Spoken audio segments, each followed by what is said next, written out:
मैं तेरी पढ़ाई का खर्चा और नहीं उठा पा रहा हूँ, और ऊपर से ये बीमारी।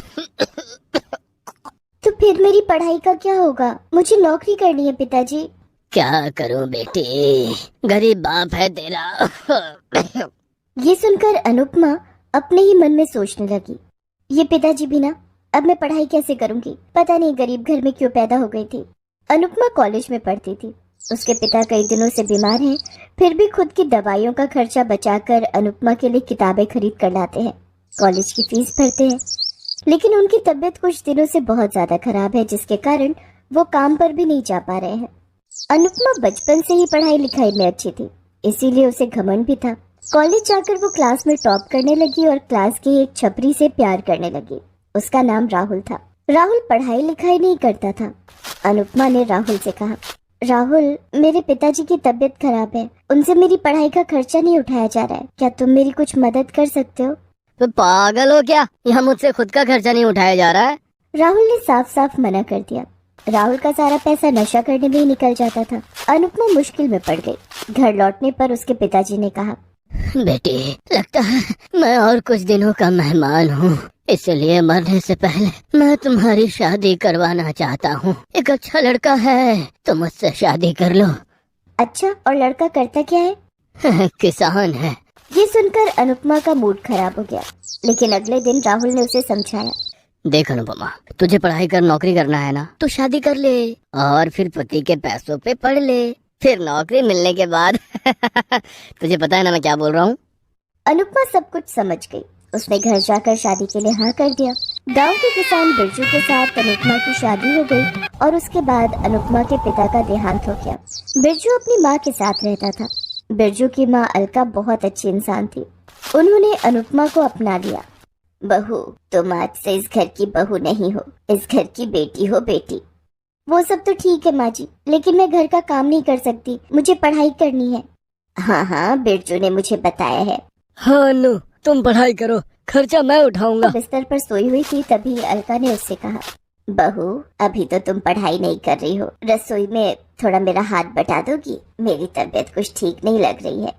ये सुनकर अनुपमा गुस्सा हो गई। मैं यहाँ ये सब करने नहीं आई हूँ। तबीयत खराब है तो क्या हुआ, खाना बनाइए और मुझे खिलाइए। अनु, तुम माँ से ऐसे कैसे बात कर रही हो? बिल्कुल सही कर रही हो। तुम्हारी माँ को बता दो कि आगे से मुझे कोई काम करने के लिए ना कहे। बिरजू और अलका शांत हो गए। घर के अंदर अनुपमा का हुक्म चलता रहा। एक दिन अनुपमा को कॉलेज निकलने में थोड़ी देर हो गई। कॉलेज पहुंचकर अनुपमा ने देखा कि राहुल किसी और लड़की के साथ हंस हंस कर बात कर रहा है। अनुपमा के सामने जाते ही वो लड़की भाग गई। अनुपमा ने राहुल से कहा, वो लड़की कौन थी और मुझे देखकर भाग क्यों गई? वो, अरे वो कोई नहीं, दोस्त थे, मुझसे पढ़ाई के बारे में बात कर रही थी। तुम और पढ़ाई? क्यों, मैं पढ़ाई नहीं कर सकता क्या? मुझ पर डाउट मत करो अनु, तुम किसी और से शादी कर सकती हो और मैं किसी और लड़की से बात भी नहीं कर सकता। हाँ। अनुपमा चुप हो गई। वो राहुल के प्यार में पागल थी। उस दिन कॉलेज के प्रोफेसर ने कहा, सुनो सब लोग, तुम्हारे लिए खुशखबरी है। हम कॉलेज से 1 हफ्ते के लिए घूमने जा रहे हैं और उसके लिए तुम सबको 10-10 हजार रुपए सबमिट करने होंगे। राहुल ने अनुपमा से पूछा, अनु, जाओगी ना घूमने? हमारी सुहागरात हो जाएगी। जाने की इच्छा तो है, लेकिन पैसे कहाँ से लाऊं? क्यों, अपने पति से कहो। चलो ना अनु, बहुत मजा आएगा। अनुपमा ने घर लौटकर बिरजू से कहा कि उसे पढ़ाई करने के लिए 1 हफ्ता बाहर जाना है और उसके लिए उसे पैसे चाहिए। लेकिन मेरे पास 10,000 रुपए कहाँ से आएंगे? मैं गरीब हूँ अनु। वो तो तुम्हें शादी से पहले सोचना चाहिए था। मुझे कुछ नहीं पता, मुझे पैसे चाहिए।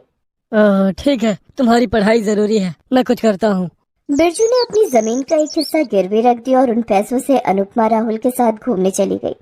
अलका ने बिरजू से कहा, बेटा, वो जमीन ही हमारा आखिरी भरोसा है, वो भी अगर चली जाएगी तो हम खाएंगे क्या? अरे चिंता क्यों कर रही हो माँ, अन्नू को नौकरी मिल जाएगी तो वो जमीन छुड़ा लेगी ना। अन्नू दिल की अच्छी है माँ, आप निश्चिंत रहो। बिरजू ने अपनी माँ को मना लिया। 10 दिन बाद अनुपमा घूम कर आ गई। अब उसे नई किताबें चाहिए थी। उसने बिरजू से मांगा। बिरजू ने कुछ पैसे उधार लेकर नई किताबें खरीदी। ऐसे ही अनुपमा की पढ़ाई के लिए बिरजू ने बहुत से लोगों से पैसा उधार ले लिया। वो लोग उसे धमकाने लगे, अरे बिरजू, पैसे लेने का टाइम तो ले लिया, लेकिन चुकाएगा कैसे? मुझे बस कुछ वक्त दे दीजिए साहब, मेरी बीवी को नौकरी मिल जाएगी और उसके बाद हम धीरे धीरे करके सब कुछ चुका देंगे। बिरजू को अनुपमा पर भरोसा था, लेकिन अनुपमा बस अपने बारे में सोच रही थी। देखते ही देखते अनुपमा का कॉलेज खत्म हो गया और उधर बिरजू ने सारी जमीन गिरवी रख दी। लेकिन फिर भी अनुपमा का मन नहीं भरा। उसने कहा, सुनो, नौकरी के लिए मुझे एक कोर्स करना है, उसके लिए पैसे चाहिए। मेरे पास और पैसे नहीं है अनुपमा, सारा जमीन तो गिरवी रख दिया है, बहुत सारे लोगों से उधार भी ले रखा है। तो क्या हुआ, ये घर है ना, इसे भी गिरवी रख दो, नौकरी मिलते ही मैं सब कुछ चुका दूंगी। बिरजू ने अनुपमा पर भरोसा करके घर भी गिरवी रख दिया। अनुपमा कोर्स में भर्ती हो गई और कुछ ही महीने बाद उसे सरकारी नौकरी मिल गई। बिरजू बहुत खुश हुआ। वाह अनु वाह, मुझे पता था कि तुम्हें नौकरी मिलेगी ही मिलेगी।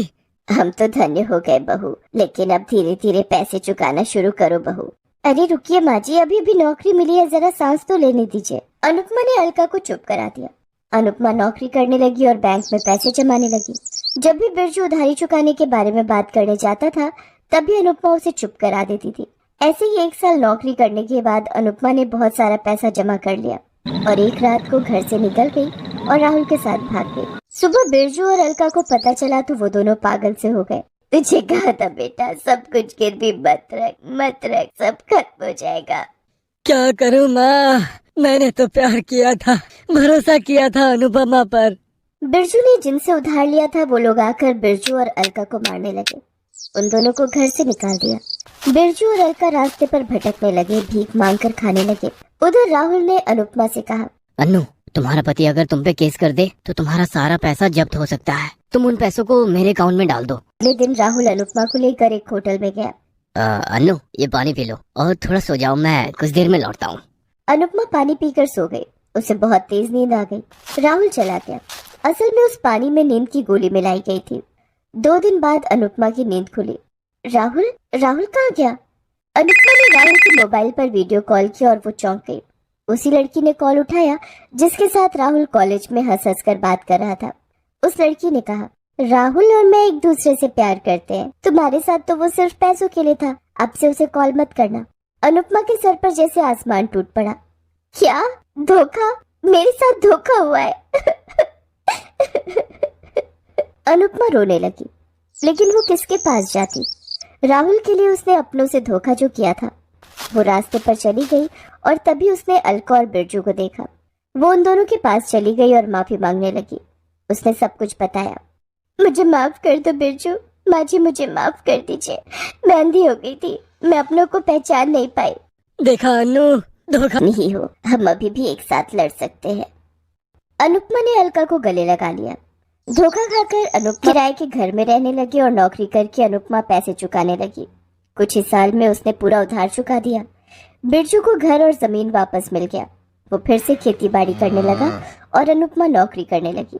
साथ साथ घर के कामों में भी अपनी सास का हाथ बटाने लगी। ऐसे ही वो तीनों खुशी खुशी रहने लगे।